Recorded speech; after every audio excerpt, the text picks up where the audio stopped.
दक्षिणा देता था।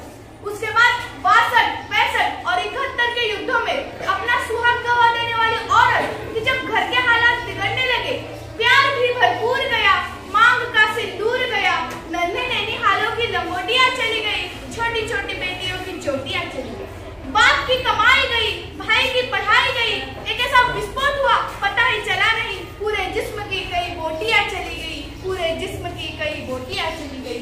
आपके लिए तो एक आदमी मरा है साहब, मेरे घर की तो रोटियां ही चली गई, मेरे घर की तो रोटियां ही चली गई। इस प्रकार पूरा परिवार अपनी देशभक्ति साबित करता था।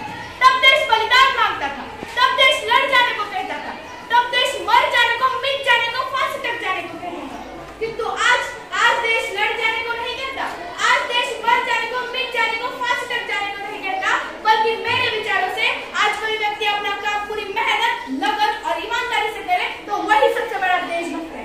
मैं नहीं मानती कि फेसबुक, व्हाट्सएप और इंस्टाग्राम की डीपी को 3 रंग में रखना ही देशभक्ति है। अगर आप कहेंगे कि वर्ष में 2 बार तिरंगा हाथ में लेना देशभक्ति है, तो मैं ये पूछना चाहूंगी कि फुटपाथ पर रहने वाला बच्चा ट्रैफिक की छांव में नंगे पांव में जब तिरंगा बेच रहा होता है, तो क्या इसे आप उसकी देशभक्ति कहेंगे? नहीं, ये उसकी देशभक्ति नहीं है, क्योंकि ना वो शिवालियों को जानता है, ना वो मस्जिद को जानता है, वे पेट के भूखे हैं साहब, वो केवल भोजन के निवालों को जानता है, वो केवल भोजन के निवालों को जानता है। अपने परिवार, अपने समाज और अपने राष्ट्र के प्रति समर्पण का भाव है देशभक्ति।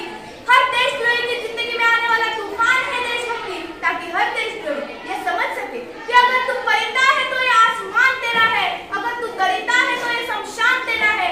भाई प्यार से रहना है तो रहे इस जमीन पर, वरना ये कब्र भी तेरी है और कब्रिस्तान भी तेरा है, वरना ये कब्र भी तेरी है और कब्रिस्तान भी तेरा है। अब मैं बता दूं कि महिला सुरक्षा के मामले में हम आज भी चौथे पायदान पर हैं। हम एक ऐसे समाज में जीते हैं जहां पत्थर की मूरत को लगते हैं छप्पन भोग और भूखे नंगे तड़पते सो जाते हैं लोग, और भूखे नंगे तड़पते सो जाते हैं लोग। यही सच्ची देशभक्ति और यही सच्चा राष्ट्र प्रेम, कि ना सरकार मेरी है ना ये लोग मेरे हैं, कि ना सरकार मेरी है ना ये लोग मेरे हैं, और ना ही बड़ा सा नाम मेरा है। बस इतनी सी बात का गुरूर है मुझे कि मैं भारत की हूँ और ये भारत मेरा है, कि मैं भारत की हूँ और ये भारत मेरा है। परंतु एक वैचारिक शैली जो हमारे समाज में मुद्दे नजर आती है।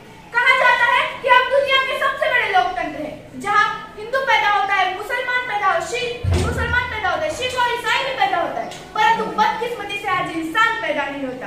मेरे विचारों में ना हिंदू की जरूरत है ना मुसलमान की जरूरत है, राष्ट्र निर्माण के लिए केवल एक सच्चा इंसान की जरूरत है, राष्ट्र निर्माण के लिए केवल एक सच्चा इंसान की जरूरत है। अगर आप सोच के देखिए, ये पेड़ पौधे और शाखाएं भी परेशान हो जाए अगर परिंदे भी हिंदू और मुसलमान हो जाए। यही सच्ची देशभक्ति और यही सच्चा राष्ट्र प्रेम।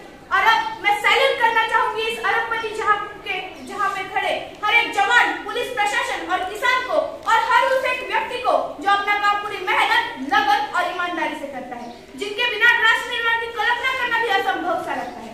और आज जाते जाते अंत में मैं बस यही कहना चाहूंगी कि मेरा हिंदुस्तान महान था, महान है और महान रहेगा। मेरा हिंदुस्तान महान था, महान है और महान रहेगा। होगा हौसला सबके दिलों में बुलंद, तो एक दिन पाकिस्तान भी जय हिंद कहेगा, तो एक दिन पाकिस्तान भी जय हिंद कहेगा। अरे पाकिस्तान ही क्यों सारा जहां जय हिंद कहेगा, अरे पाकिस्तान ही क्यों सारा जहां जय हिंद कहेगा, क्योंकि सारे जहां से अच्छा हिंदुस्तान हमारा, हम बुलबुलें हैं इसकी, ये गुलसिता हमारा, ये गुलसिता।